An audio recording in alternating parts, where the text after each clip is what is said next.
કલાક હુજનક શરૂઆત કરી એક મોટી ખબરથી મહેસૂલ વિભાગે 4 મહત્વપૂર્ણ નિર્ણય લીધા છે, જેમાં જમીન મહેસૂલ પ્રક્રિયાને સરળ બનાવવામાં આવી છે। એને માટે ભરવાપાત્ર પ્રીમિયમમાંથી મુક્તિ મળશે। આ એક મોટી ખબર। ખાતેદારને બિન ખેતી માટે અરજી કરવાના 10 દિવસમાં જ એને મળશે। ગ્રામ્યની જમીનને હવે જૂની શરતથી પણ ગણવામાં આવશે। નગરપાલિકા વિસ્તારમાં રહેતા લોકોને પણ રાહત રહેશે। નવી શરતની જમીન જૂની શરતમાં ગણવામાં આવશે। તો એક મોટી ખબર હાલમાં સામે આવી રહી છે। ગ્રામ્યની જમીન હવે જૂની શરતની જ ગણવામાં આવશે। નગરપાલિકા વિસ્તારમાં રહેતા લોકોને આ રાહત રહેશે। તો એક મોટી ખબર હાલમાં સામે આવી રહી છે, જેમાં મહેસૂલ વિભાગે 4 મહત્વપૂર્ણ નિર્ણય લીધા। જમીન મહેસૂલ પ્રક્રિયાને સરળ બનાવાઈ છે। એની માટે ભરવાપાત્ર પ્રીમિયમમાંથી પણ મુક્તિ મળશે।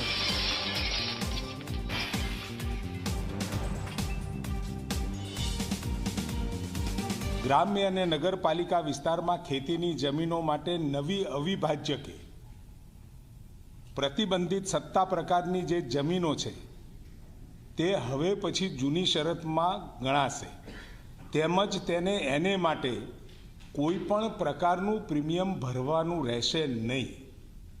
આ નિર્ણયથી નગરપાલિકાઓ અને ગ્રામ્ય વિસ્તારના વિકાસનો વેગ વધુ વેગવંતો બનશે। ઔદ્યોગિકરણ, વેપાર ધંધા તેમજ રોજગાર અને એફોર્ડેબલ હાઉસિંગની પ્રક્રિયાને વધુ વેગ મળશે।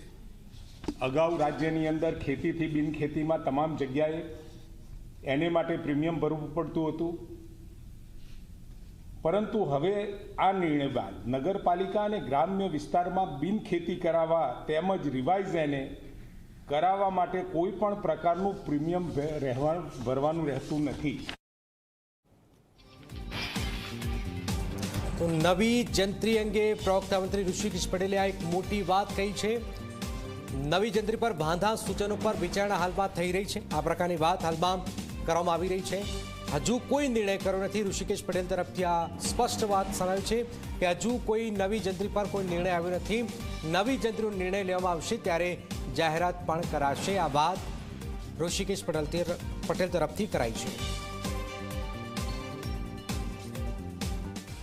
નવી જંત્રી મુદ્દે તમારા તરફથી અને ગુજરાતની જનતાને જ્યારે પણ નિર્ણય થશે, ખૂબ મોટો નિર્ણય છે, એટલે એની અંદર આવેલા વાંધાઓ, સૂચનો અને યોગ્ય રીતે એની ચર્ચા વિચારણા કર્યા પછી એ ચોક્કસ જાહેર